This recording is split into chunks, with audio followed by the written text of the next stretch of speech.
This is Keep Up. I'm your host, Cynthia Dill. It's Wednesday, April 9th, 2025. I'm in my Cape Elizabeth studio. Good to be back. It's been a while. I keep saying I'm going to do a regular show, and then I don't because it's hard to be disciplined when I have other work. My legal work has been calling me. I have some great cases. One of them is a class action involving student loan debt, and the other is a whistleblower case, and they've been heating up lately. But I did want to check in, and I do hope to get a producer because that would make a big difference for the show. If you're an aspiring producer and you want to get involved in local broadcasts, an exciting show like Keep Up with Cynthia Dill, please DM me on Twitter or Facebook or send me an email, because what I'm looking for is somebody who can just set the show up and then I can talk, because I do have opinions about stuff and I keep informed. It's the technology that sort of holds me back from doing the regular show. But I have been paying attention, and locally, obviously the issue is that the town council on Monday night voted to send the school bond out to referendum in June. 86 million plus or minus, not even minus, plus more. Some people say it's a school project that's in excess of $100 million that will increase the taxes of Cape Elizabeth citizens by 12%. And this 12% tax increase will be on top of a municipal tax increase of like 5%, plus the school board's budget tax increase of whatever, 4 or 5%. The bottom line is what Cape Elizabeth residents are looking at when they go into the ballot in June is like an increase of 20% on their tax bill. And this is on the heels of a revaluation that increased the tax bills for a lot of people. So the natives are restless here in Cape Elizabeth about the school bond. And of course, the country and the world are restless because of President Trump and the volatility in the markets and the mixed messages about everything.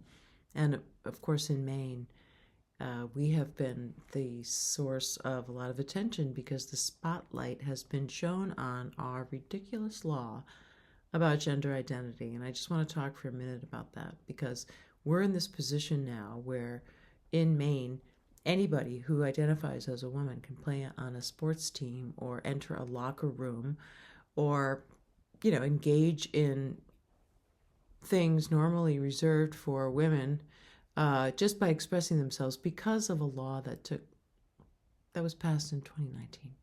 So the context of that law is that in 2019, the Democratic majority leader, who happened to be the executive director of Equality Maine, just pushed forward this bill like, okay, this is the latest thing in equal,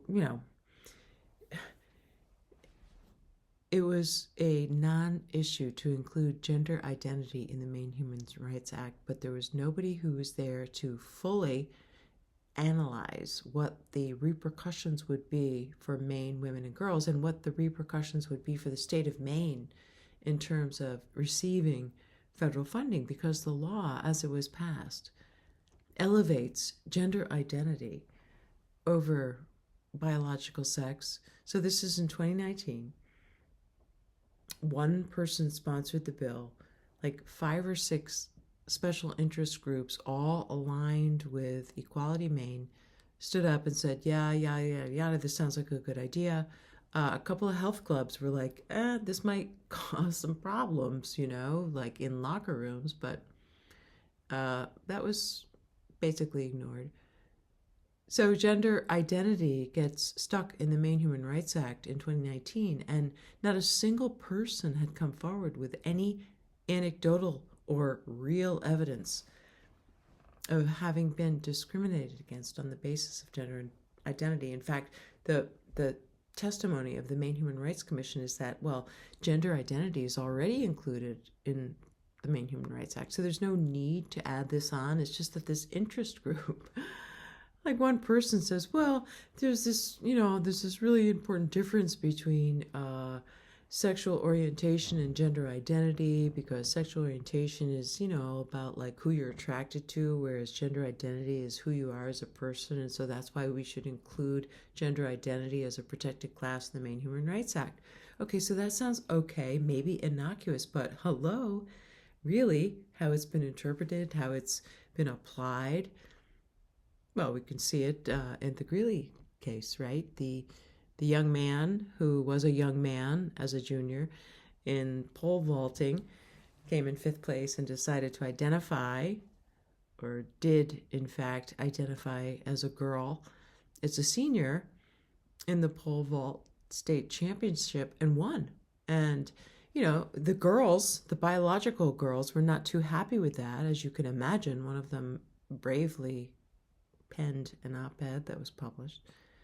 But all the story was about, oh, this kid, this poor kid was outed, and we should feel really sorry, the state champion. And it's not about the kid. It's not about the kid. I mean, none of this is about the kid. This is about the parents. This is about the adults. This is about the law. And this is not about hating anybody. This is just about using common sense and making laws that are fairly applied to the people, who deserve protection under the law. So the law was changed to include gender identity in the Maine Human Rights Act in 2019 on this whim, with not a single person, not a single case of gender identity discrimination identified, but just as part of this national agenda, really. And like I said, the executive director of Equality Maine, who was pushing the bill, was also the majority leader. And so a lot of people, just in deference to this person, in deference to this organization that has a lot of clout in Maine politics, in Maine liberal democratic politics. It's it's kind of like the NRA for Democrats. And if you don't like the influence that the NRA has on Republicans, well, then maybe you should look in the mirror and think about the influence that some of these special interest groups have on the agenda in Maine, because it's not fair to women and girls to say that anyone, really at any time can declare their gender expression and not be denied any right or privilege by any state, local, municipal government, or public employee. So that means that kids in school, in high school, they could just come in as a junior and say well, this year I'm identifying as a man or a girl or a boy. Maybe next semester they're identifying as something else. The teachers have to scramble and do all this stuff. Prisoners, as we've seen in Maine, who are convicted of murder and killing their pets and killing their parents, can identify as a woman and therefore seek sanctuary in the women's prison.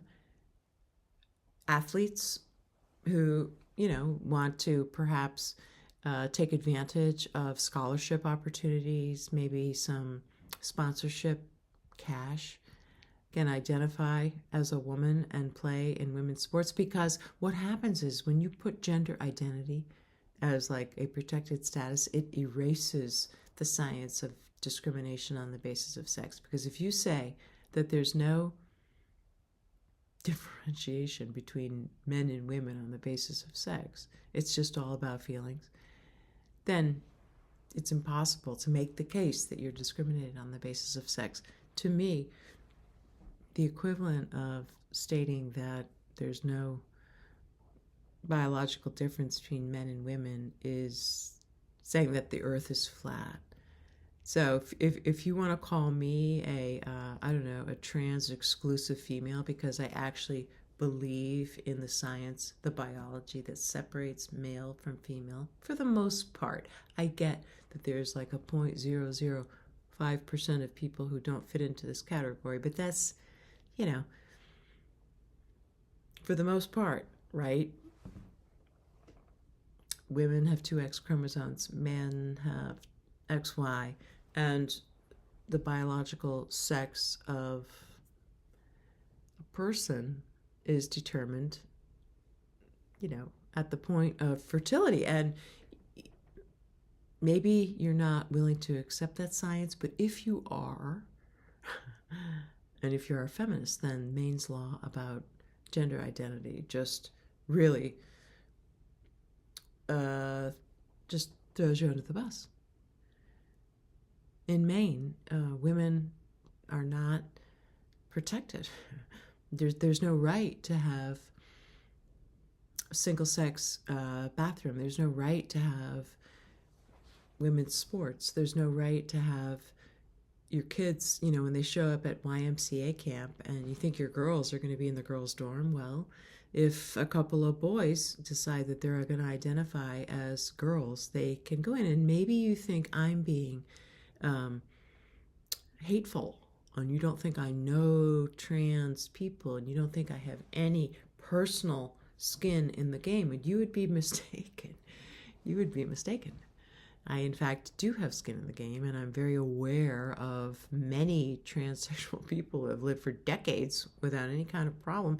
It's only recently that Maine has decided to adopt this law that the friction has taken place because it was an ill-conceived law. And the answer is not to try to shame me, not to try to shame you. The answer is just to simply repeal the gender identity law, right? I mean, this is like, you hear about these stories, right? People are driving down the road and they accidentally get on the wrong ramp to get on the freeway. They go the wrong way. And you can't believe it. And then suddenly one day you almost take that turn and you think, oh my God, I almost was that person. It can happen. You can go the wrong way. And in this case, liberal Democrats went the wrong way. They thought incorporating gender identity into the Human Rights Act was a good idea. It wasn't a good idea. It really harms women. So why not just admit the mistake and move on instead of attacking every single person who questions this ideology? And that's what we really have to get to, is this gender ideology that is just it's insidious. It's insidious. There's groupthink among liberal press. There's groupthink among Democrats. There's groupthink among a lot of these organizations that typically, thought of themselves as protecting women. They've just sort of bought hook, line, and sinker this nonsense that somehow, because there's this thing of gender dysphoria and there's a couple of people who are trans, that somehow we just have to forget that women are real, that women have rights, that women need to be protected, that same-sex spaces need to be protected. So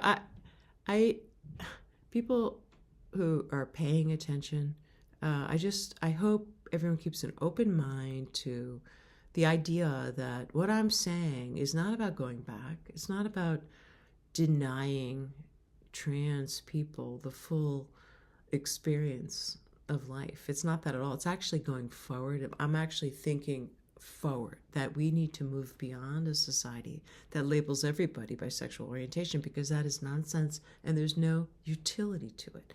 There's no utility for all of us to be self-outing at every single second, which is what the left wants to do.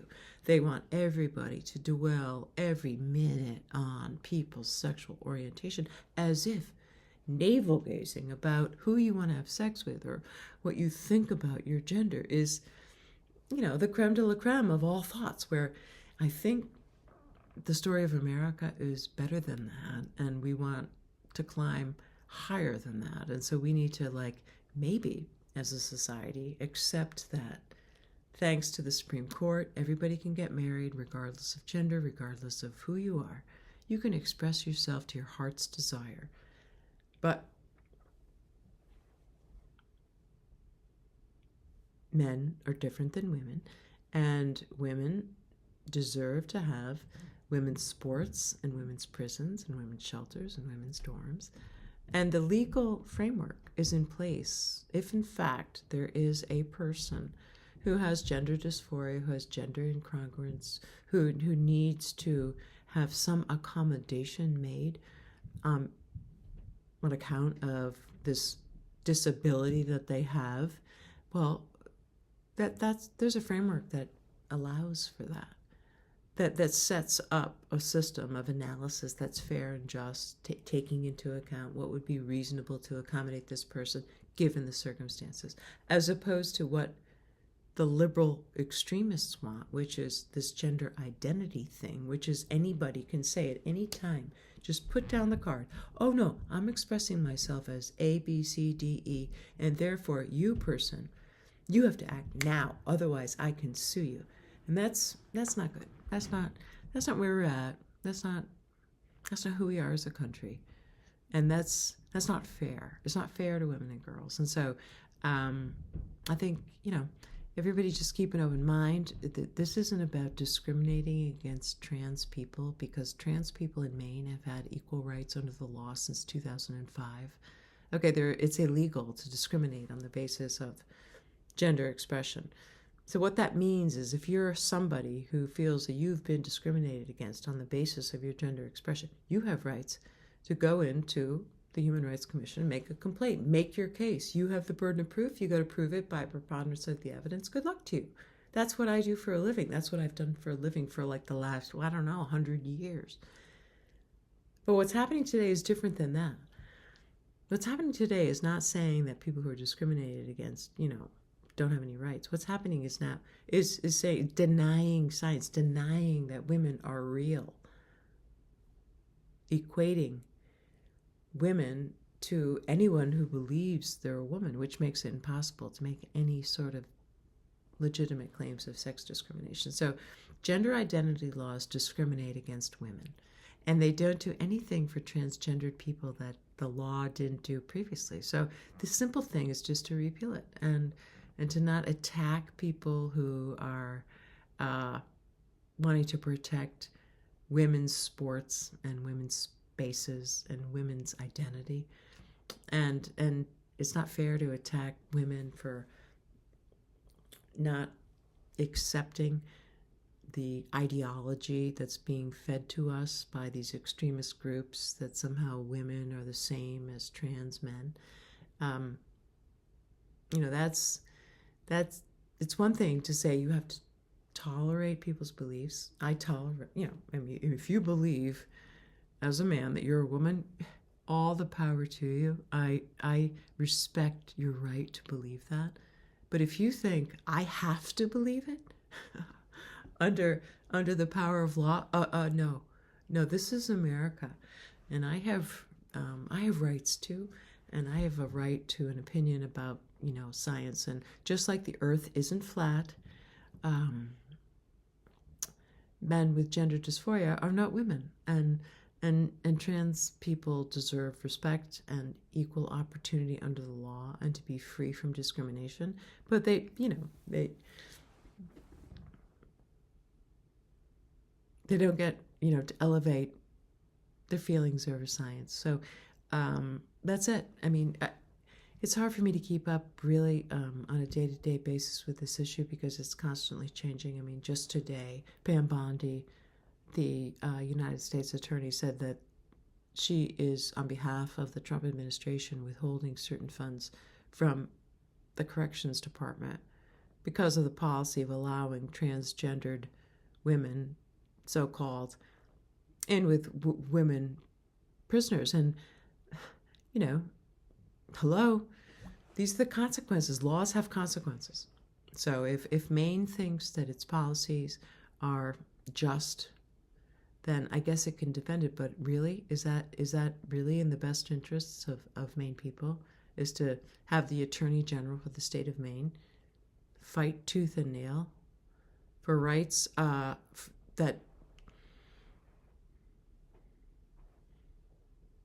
I don't know, how is there any instance of discrimination? Who are these liberals actually fighting for?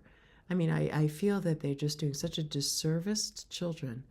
I feel like the Democrats have just ruined childhood for the most part, for a lot of kids. They really have. They've just made it actually impossible to have a childhood that's free from this identity politics. Democrats on the left now want to just divide everybody up by these categories and labels. They want to put stickers on all the kids. They want the kids to somehow just confess who they are at this young age. It's terrible. I'm opposed to it, and that's it for tonight. Thanks. This is Cynthia Dell signing off. Take care.